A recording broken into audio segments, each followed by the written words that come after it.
Nous aimerions aujourd'hui, de façon à ce que notre action soit le plus en phase possible avec la fraternité des maîtres et des guides de cette planète, mieux comprendre votre action. Nous comprenons que vous œuvrez, en fait, sur une dimension plus élevée. Mais il doit y avoir une certaine structure, un certain planning, des conciles.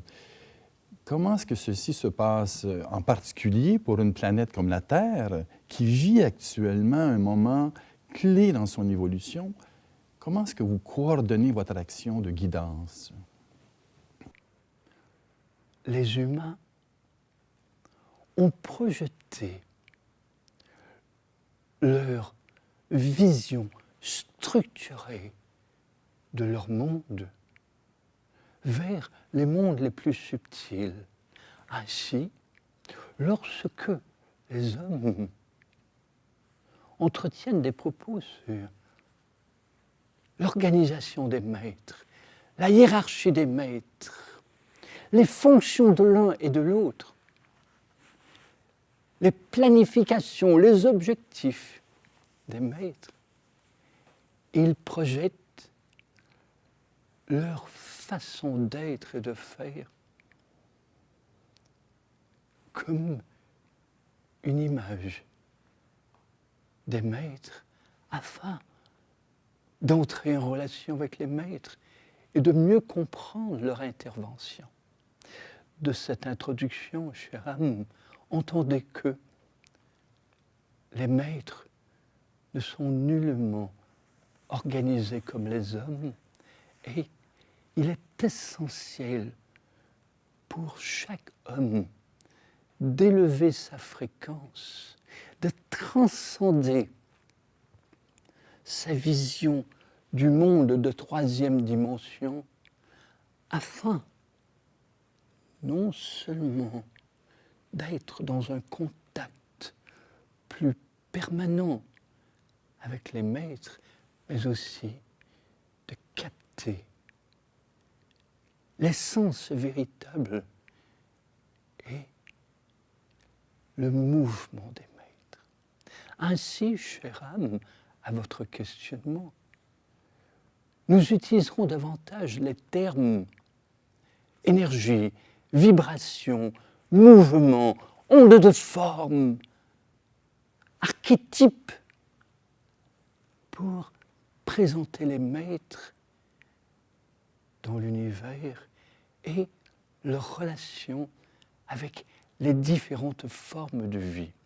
Entendez que les maîtres sont en soi des énergies qui sont unies dans l'esprit universel. Ils ne sont point des entités. Ils ne sont point non plus des esprits d'humains qui se sont élevés au-delà de la chair pour vivre dans une autre dimension. Les maîtres sont supradimensionnels et non point une forme d'existence comme des humains sur un autre plan ou sur une autre dimension. Les maîtres ascensionnés et toutes les vibrations avec lesquelles ils se manifestent œuvrent dans l'onde originelle. L'onde originelle est l'onde d'amour, dont la conscience de l'humain, toutes les voies, tous les couloirs pour entrer en relation avec la conscience de l'univers sont bien présents. Les maîtres ascensionnés auxquels vous faites appel, auxquels vous vous associez à partir du cœur, existent dans l'onde universelle, existent dans la lumière. Ils sont de toutes les dimensions, de tous les plans de conscience. Et il se manifeste à l'humain comme aux différentes formes de vie de l'univers par des vibrations. Bien sûr, cher ami, les hommes ont ressenti les vibrations émanées par les maîtres. Et ils ont aussi ressenti les nuances vibratoires, comme les nuances gravitationnelles, fréquentielles de chaque onde. Ces sensations ont pu être associées à des rayons et des fréquences de la lumière très particulières. Et les maîtres sont en soi des rayons de l'onde originelle orientés par l'esprit. Vous pourriez ainsi les représenter par des rayons de lumière et par des fréquences particulières de l'esprit universel. Il n'y a point de hiérarchie entre les maîtres selon la définition des hommes de hiérarchie. La hiérarchie des maîtres est une manifestation du rassemblement des maîtres, d'un égrégore de maîtres qui se manifeste sous différents rayons. Donc, ce ne sont pas des pouvoirs comparés entre les maîtres. Il n'y a pas des maîtres supérieurs ou inférieurs. Il y a des modulations de fréquences entre les maîtres. C'est ainsi, par exemple, que les hommes, à travers les âges, ont ressenti des rayons de lumière distincts et des particularités associées à chacune de ces fréquences.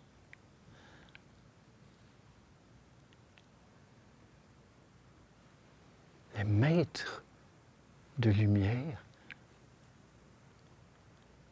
génèrent les archétypes en soi, ou, en d'autres termes, de grandes ondes de forme, des méga ou maha, ondes de forme qui représentent l'archétype de leur fréquence et de toutes ces modulations selon un registre particulier. Ces ondes de forme, les hommes les ont ressenties, plus que reconnues, et plusieurs en ont même perçu la présence comme une silhouette de lumière à partir de leur extra-sensitivité. Ce sont ce que vous, les hommes, nommez les archanges.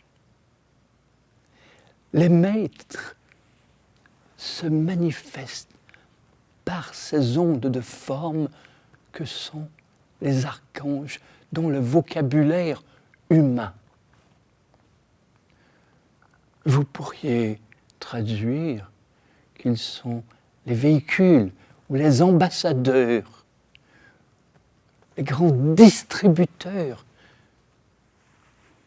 de l'énergie des maîtres. Tous les maîtres forment ensemble l'unité, la sainte fraternité des maîtres, Sanctus Hermanus. Tous les maîtres ascensionnés y sont présents. L'unité se manifeste par ces ondes de forme dans un registre de différentes fréquences. Les archanges. Sept archétypes, sept ondes de forme, sept grands rayons qui sont en soi les différentes fréquences de l'unité des maîtres, de Sanctus Hermanus. Or, les anges sont en soi des modulations de ces 7 rayons ou de ces 7 fréquences, des modulations de fréquences qui transmettent aux hommes, aux individus, les vibrations associées à ces fréquences pour stimuler leur nature, leur essence, pour favoriser leur élévation de fréquence jusqu'à la fréquence du cœur d'abord, puis par la suite jusqu'à la fréquence fondamentale, individuelle, à partir de laquelle les hommes ont vraiment transcendé l'état humain pour pouvoir être en relation et en communication avec toutes les formes de vie de l'univers, avec tous les hommes, bien sûr, mais aussi toutes les formes de vie de toutes les dimensions et de tous les plans de conscience. Les anges sont donc les distributeurs des sous-fréquences et ont pour but de supporter, stimuler, animer les hommes dans leur parcours. Les différents rayons transportés jusqu'aux hommes par les archanges et les anges, selon les noms que vous leur avez donnés, ce sont des ondes de forme et des vibrations en soi, répondent à ce grand mouvement. C'est l'organisation réelle. Vous utilisez des termes de structure ou de planification. Le grand plan divin est en soi celui d'un grand mouvement.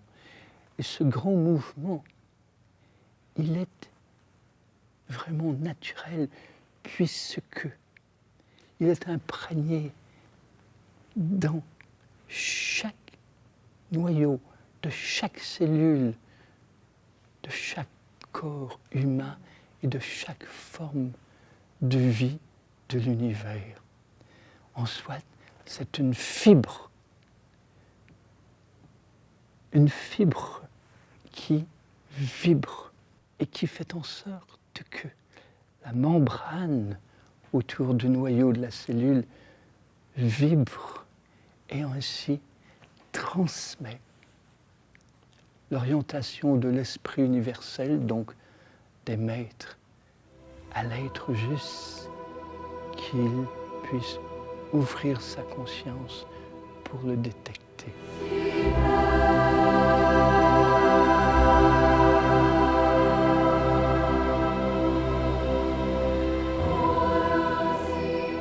Bien sûr,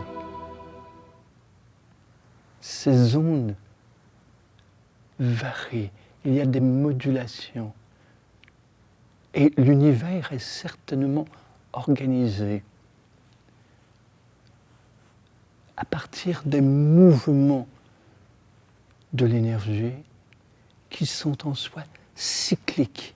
Tout dans l'univers fonctionne selon des cycles et la Terre elle-même fonctionne sous une forme cyclique.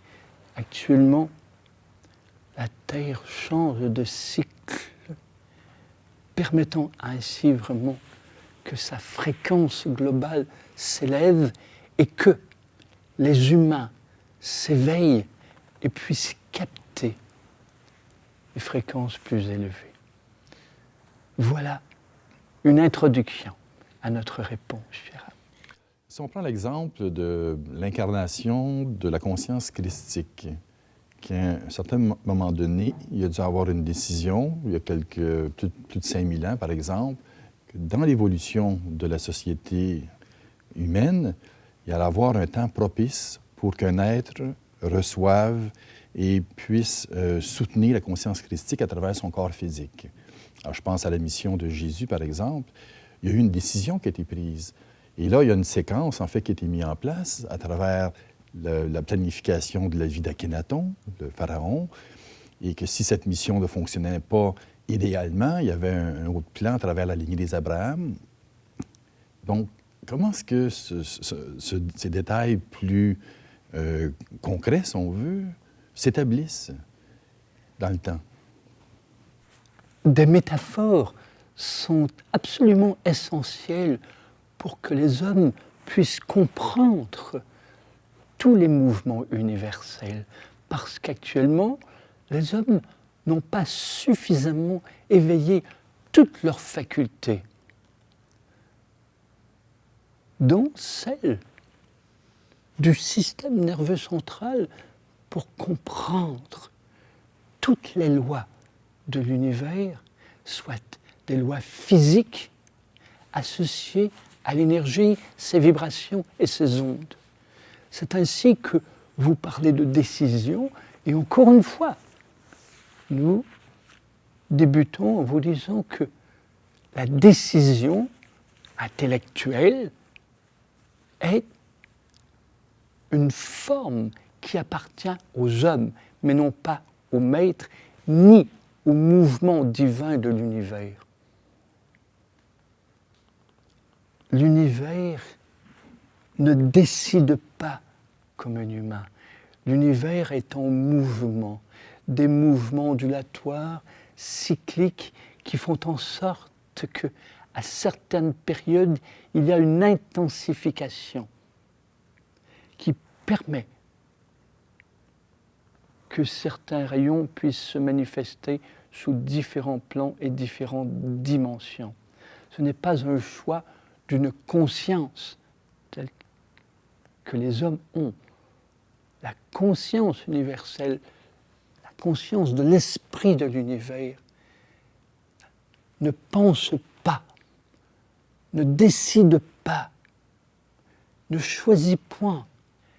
Elle exprime, elle manifeste, elle émane, elle rayonne selon des cycles particuliers qui permettent de stimuler les différentes manifestations de vie dans l'univers. Ainsi, par exemple, sur la Terre,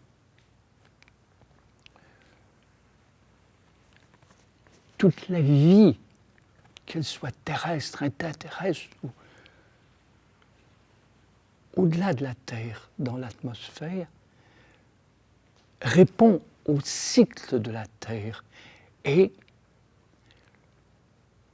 lorsque des changements de cycle vont se manifester, l'univers en est conscient puisqu'elle émet les ondes.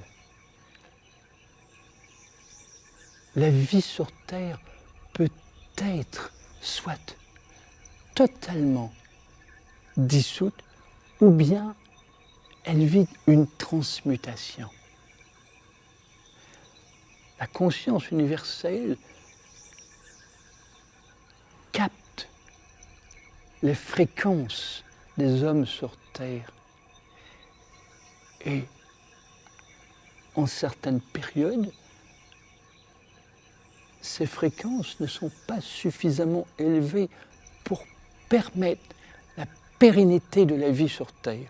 C'est ainsi que ce à quoi vous faites allusion, soit l'incarnation de certains maîtres, est en soit une manifestation de l'énergie pour répondre à une fréquence d'un niveau insuffisant pour favoriser la continuation de la vie terrestre. C'est ainsi alors, par exemple, que,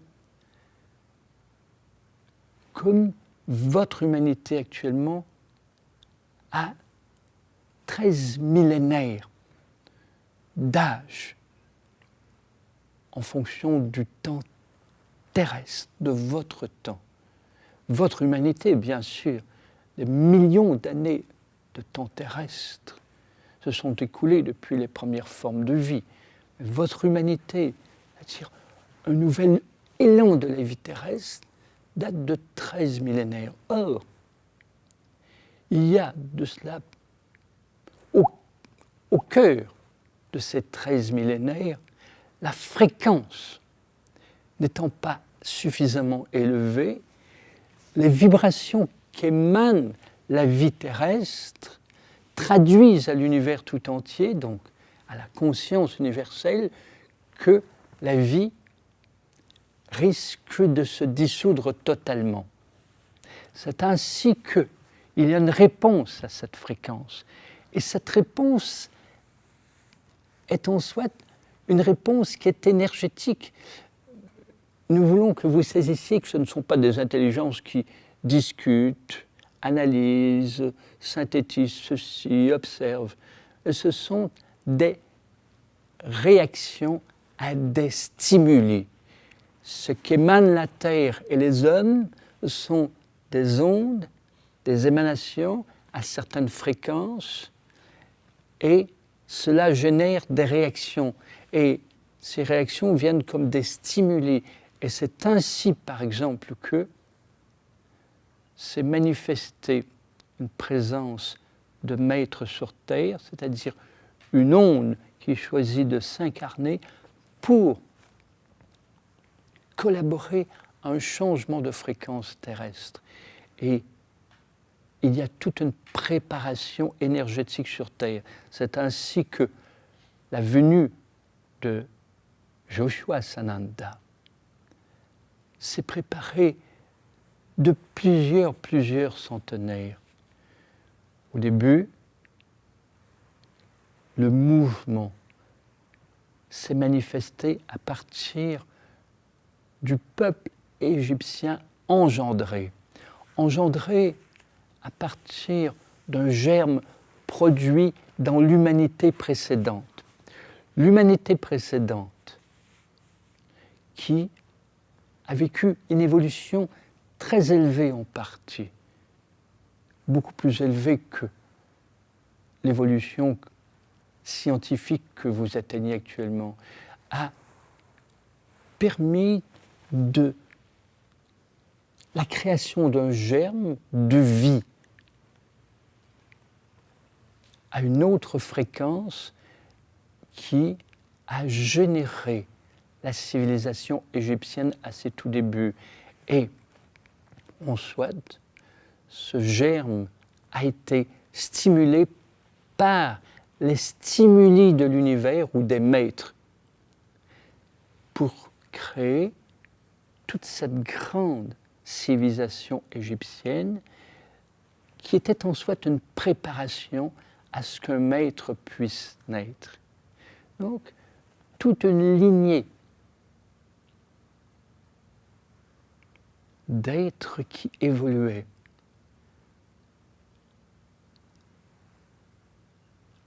De telle sorte qu'éventuellement, l'évolution permet une telle fréquence qu'un maître ascensionné puisse se manifester.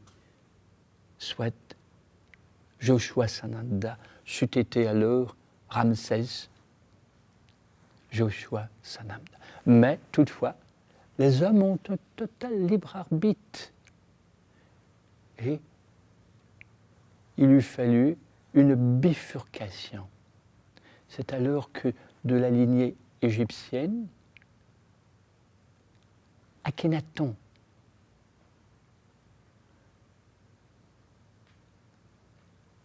s'est orienté vers la Judée et a incorporé la lignée d'Abraham pour permettre la venue de Joshua Sananda totalement sous une autre orientation.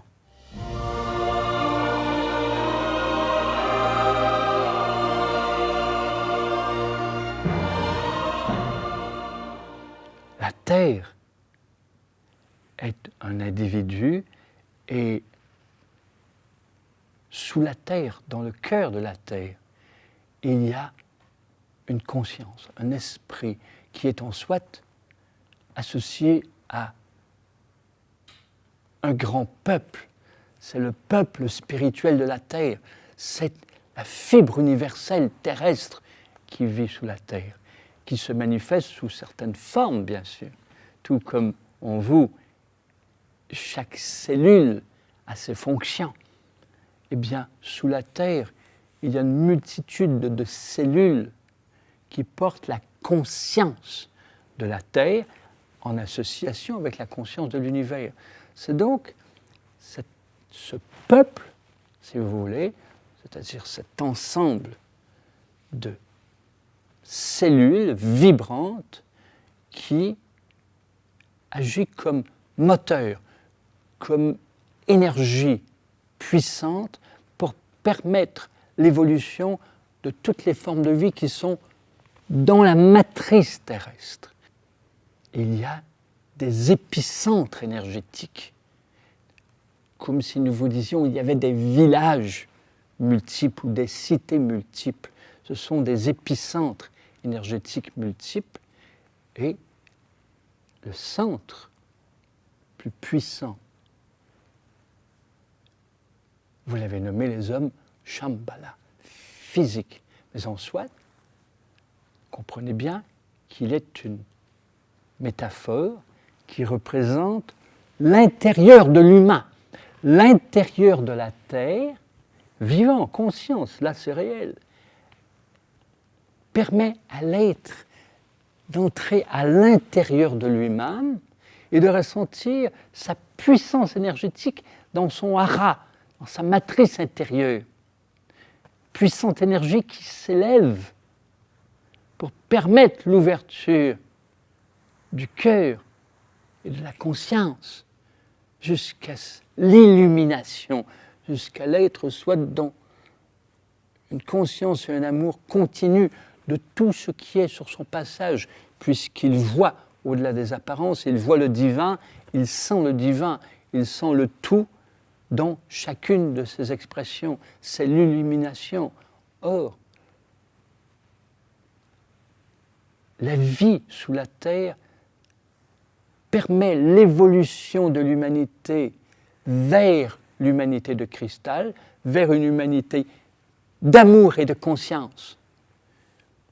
Pour les humains, c'est vraiment la réalisation finale. Pour l'univers, c'est le début. C'est-à-dire lorsque vous atteignez un état d'illuminé, d'amour et de conscience total, continu, permanent, là, vous pouvez vraiment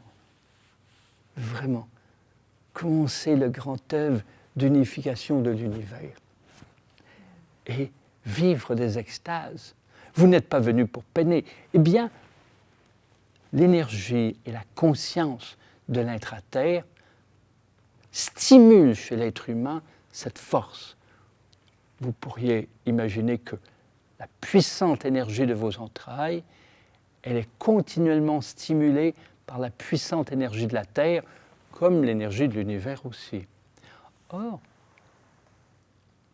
Shambhala, la grande capitale dont les rois sont représentés par des maîtres ascensionnés, des initiés venus, Sunat Kumara, Melchisedec, Élie, vraiment les grands rois de cette capitale, c'est-à-dire des êtres qui prônent cette grande élévation, et d'autres rois aussi.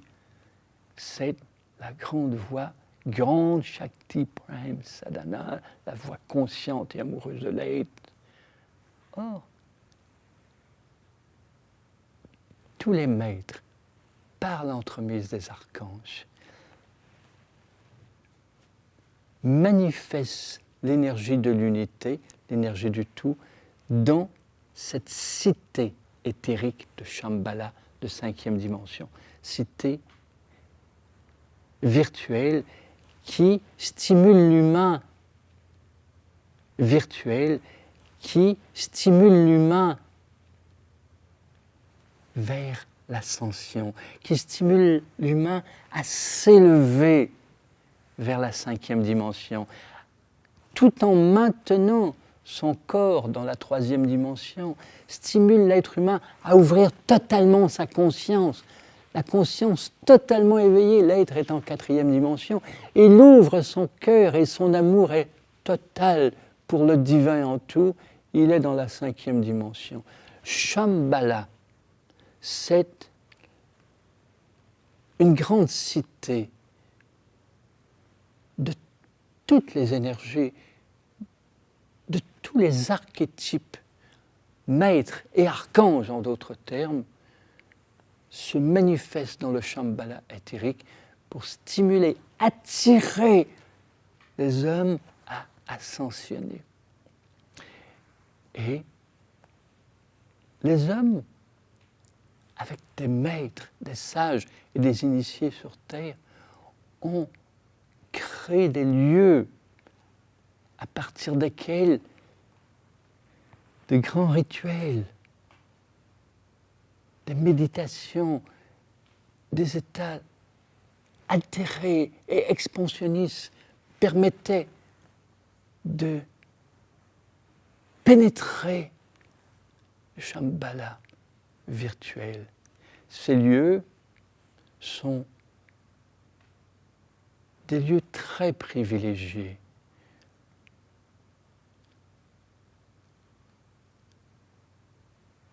Pour accéder dans cette égrégore de lumière, cité virtuelle de 5e dimension, il y a de grands couloirs qui sont comme de grandes tables d'or que les êtres utilisent pour arriver jusqu'au grand portail.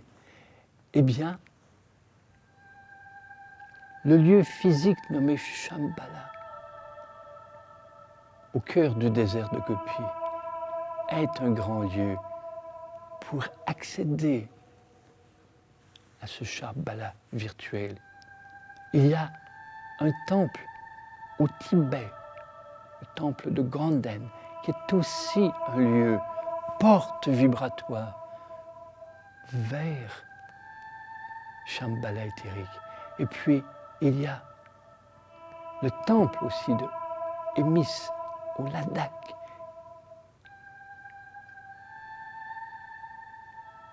qui est une porte pour accéder à cette cité. Mais il y a aussi des cités virtuelles de 4e dimension, dont une existe. Par exemple,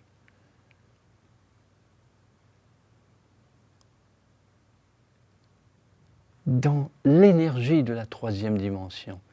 Qu'est-ce que cela signifie? Cela signifie qu'elle est palpable, juste au-dessus d'un haut sommet de l'Argentine, comme il y a ce que nous nommons la grande cathédrale des maîtres, qui stimule l'énergie de la Terre au-dessus de la grande montagne du Sinaï. Il y a donc des cités qui sont des centres d'énergie. Vous pourriez, par analogie, les associer au centre énergétique de l'être humain, cette chakra.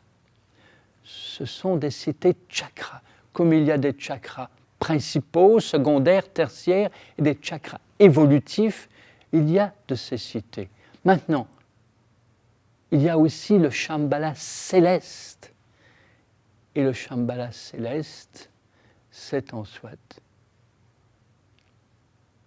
la fraternité, soit la grande cellule unifiée des maîtres. Le grand, grand maître de Shambhala et de tout le grand mouvement d'évolution, le grand œuvre de l'humanité, c'est le maître Maitreya.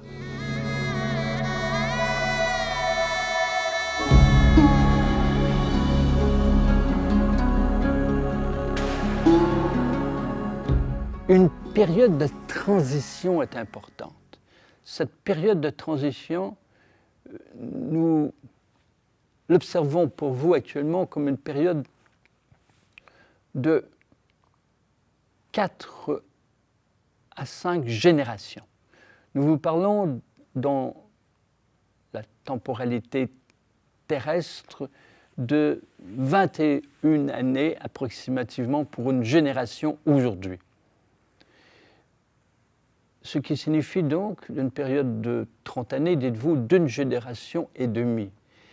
C'est le cœur de la période de transition. C'est actuellement l'activation du moteur du grand œuvre. Il est absolument essentiel que de plus en plus d'êtres s'éveillent. Que se passe-t-il? Parallèlement, la mutation provoquée par le changement de cycle est en cours. Voyez-vous, il y a 2 éléments qui se rencontrent. Il y a un changement de cycle de la Terre qui est autonome, indépendant de ce que les hommes choisissent. Bien sûr que les choix des hommes, jusqu'à maintenant, ont fait en sorte que la Terre soit plus souillée, qu'il y ait des brèches, qu'il y ait des voiles qui empêchent même certaines circulations d'énergie. Mais cela, bien que très important pour la vie sur Terre, n'est pas ce qui a provoqué le changement de cycle. Le changement de cycle est associé vraiment à toute la structure de l'univers qui est basée sur des cycles dans le mouvement de l'énergie. Donc, cela se vit. Ce changement de cycle provoque vraiment une transformation de toutes les formes de vie. La Terre, les rayons de lumière, la chaleur, les eaux, les mouvements terrestres et sous-terrestres, tout cela se transforme, la végétation, la faune, la fleur, l'être humain, tout se transforme de toute façon. De toute façon, tout se transforme au niveau physique et vibratoire. Maintenant, l'être humain, guidé en fonction de la convergence que vous avez citée précédemment, peut bénéficier de cette opportunité pour s'élever à d'autres fréquences et ainsi se libérer du joug illusoire, pourtant vécu très réellement, du joug de tous ces personnages, de toute son identification. Donc, l'être peut bénéficier de ce grand passage pour vivre une grande libération, une émancipation, ce que nous appelons le grand œuvre de transmutation. Actuellement, c'est la période où de plus en plus d'humains pourront comprendre qu'en élevant leur fréquence, en se nourrissant de nouvelles nourritures qui leur parvient par le rayonnement solaire et cosmique, ils peuvent diminuer les effets douloureux de la mutation qui aura lieu de toute façon. Il ne s'agit pas d'arrêter cela. Cela ne peut être possible maintenant. C'est au-delà des capacités de l'humain. Il changera et il a tout avantage à l'apprécier parce qu'il sera d'autant plus puissant dans son corps et dans sa psyché, dans ses forces énergétiques. Il ne peut arrêter la mutation, pourtant il peut la vivre avec beaucoup plus de facilité, dans plus d'harmonie, dans plus d'équilibre. Il peut même accélérer certaines mutations. Malgré des effets que nous avons longuement décrits, il peut l'accélérer pour commencer à en vivre les bienfaits. L'accélération, nous le répétons, se vit par une élévation de rythme vibratoire, par une désidentification et par une nouvelle nourriture. Tout cela fait en sorte que l'être change de fréquence et alors, il découvre mieux déjà ces facultés sensorielles qui sont peu utilisées, ces facultés extrasensorielles qui sont très peu utilisées et ces facultés suprasensorielles qui sont utilisées par une infinité d'êtres humains. Toutes ces facultés pourront se révéler à lui dans ces changements que nous venons de décrire Et alors, malgré tout de même certains malaises moindres, il pourra vivre la transition de façon très agréable et se réjouir de tous les changements des structures terrestres qui actuellement, depuis longtemps, pèsent sur lui. Avant les grands changements, il y avait tout de même un poids dans cette recherche de performance qui a créé une détresse au niveau des cellules. En soit, particulièrement les neurones vivent une détresse, une agitation des spasmes, de même que la détresse est ressentie au niveau du noyau de la cellule. Cette détresse, vous l'avez perçue de façon globale, est nommée stress. Le stress, c'est la détresse des neurones et des spasmes, des microspasmes dans le noyau de la cellule qui font en sorte que l'être capte moins les ondes qui stimulent ses capacités. Alors, en changeant progressivement les façons de vivre, les façons d'être, parce qu'il éveille toutes ces facultés, extra- et suprafacultés, alors son monde actuel est de plus en plus agréable à vivre. Et plus il est agréable, et plus les changements peuvent s'opérer de façon exponentielle. Alors, lorsque vous nous demandez que peut-on imaginer pour les prochaines 30 années, on peut imaginer que les ouvertures de conscience augmentent de façon exponentielle, que déjà, chez les êtres qui sont dans un parcours d'ouverture de conscience, il y a la découverte des suprafacultés, simultanément à vraiment une élévation intérieure, c'est-à-dire une intensification de leur propre énergie, ouverture du cœur ou ouverture de la conscience. La voie du maître, en d'autres termes, la voie de l'illumination, est vécue par de plus en plus d'êtres. Durant les prochaines 30 années, vous verrez d'abord de grands obstacles à très court terme, de grands obstacles à tous vos projets, créés par la peur, la peur de perdre le pouvoir et la peur des usurpateurs, la peur des faux magiciens, des faux prophètes. Alors, durant les 10 prochaines années, il y a vraiment beaucoup de peur et une forme de lutte de pouvoir. Et les êtres découvriront que parmi tous ces êtres qui ouvrent leur conscience, il y a peut-être quelques usurpateurs, mais il y a beaucoup d'inspiration. Et alors, dans 10 années, il y aura des changements profonds. Et les 20 années qui suivront seront les grandes années d'ouverture.